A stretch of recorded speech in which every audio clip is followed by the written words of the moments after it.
The last two videos were devoted to the topic of samyama.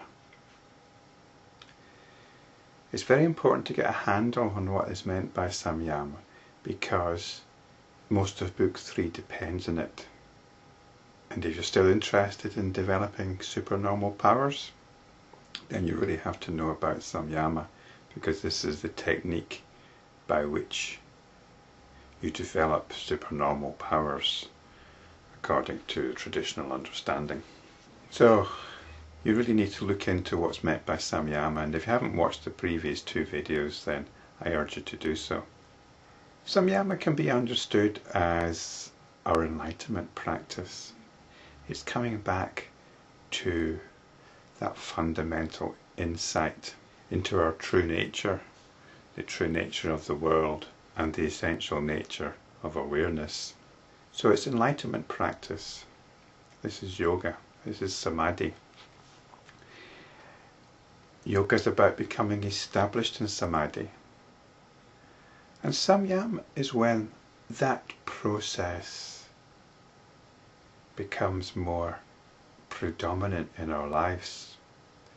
Our center of gravity is shifting from being focused out there to samadhi, to spiritual insight. This is one way of getting a handle on what's meant by samyama. A momentum has built up. There's a transformation in our psyche. A lot of the things we were once interested in, a lot of our addictions, a lot of our belief structures no longer seem quite so important. What's important is self-realization, samadhi. This becomes what we are focusing our mind on more and more of the time. And along with this goes a transformation of our psyche. And this is the word which features in the next half dozen or so sutras, parinamah. Parinamah is transformation. And it's going on at a very subtle level. It's going on at an almost hypnotic level. It's as if we can now catch our moods before they get a hold. There's a very real possibility for change. There's a very real possibility of subverting the habit pattern of our moods by recognizing them at that very point where they're starting to get a grip. We see them coming on. And by virtue of that seeing, we have a certain detachment from our mood. We see what's happening, and so we're not sucked into the same extent. This is what Sutra 9 is about. The change by which control is established and the mood patterns are subjugated consists of the mind identifying with the possibility of control in the instant that such a possibility arises.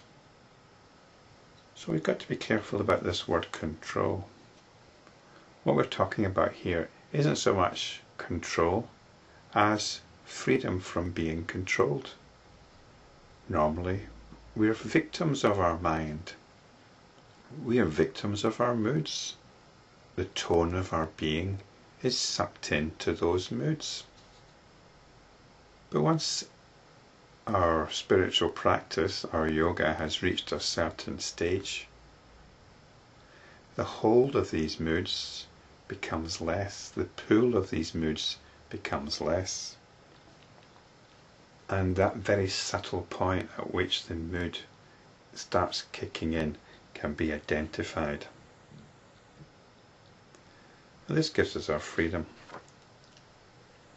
The mood patterns can then pass by without causing disturbance. They're still uncomfortable. There's still an urge, a tendency to want to scratch them, to indulge the moods. But we become more and more adept at not doing that and letting the moods pass by. They're always temporary. They might be regular visitors, but they always go at some point. I remember when I used to go on a lot of meditation retreats, Buddhist meditation retreats. There was one practice which I thought was the most important practice, and it was called the just sitting practice. Just sitting. You weren't trying to do anything. You weren't trying to focus your mind. You weren't trying to develop any particular quality. You weren't doing any particular visualization. The point of the just sitting practice was simply to observe what was happening. And you were urged to adopt what was called a sky-like attitude. Be like the sky, with all the clouds going through it, all the sun and the moon, the storms, the pleasant weather. Rather than be what's in the sky, be the sky. And I must say, I found this quite impossible. But this was before the penny dropped, before I saw what it was all about. The trouble is, with this kind of practice or this kind of instruction, is being told to the mind. And the mind cannot be like the sky. The mind is the contents of the sky. The sky is essential awareness. And this is the nature of spiritual insight. When you move away from identifying with the contents of the mind heart, to pure awareness. So you cannot do this practice, this just sitting practice, with any degree of success until you've made this leap, or until this leap has happened. Because it's something which actually just happens. And you cannot do samyama or yoga in the spiritual sense until this leap has happened as well. And once it's happened, that possibility can be realized again and again through your yoga, through your enlightenment practice. And now we have the beginning of freedom. Freedom from our habit patterns, freedom from our habitual mood patterns. And when that freedom starts happening more and more, the mood patterns change. There's a transformation. The change by which samadhi arises is when the mind is one-pointed rather than caught up in a variety of objects. So here change again is parinamah. And normally when the mind is one-pointed, it's normally focused on something. It's normally focused on an object of meditative concentration, of meditative focus. But with samyama, the mind is naturally more integrated and more balanced, as Sutra 12 tells us. The change, the transformation, by which one-pointedness of mind arises is when there is the repeated turning to a balanced state. So no matter what's happening, no matter what shocks, what disappointments, what setbacks, what traumas are going on round about us and that we experience, we're always coming back. We don't forget samyama. There's never an excuse not to practice yoga.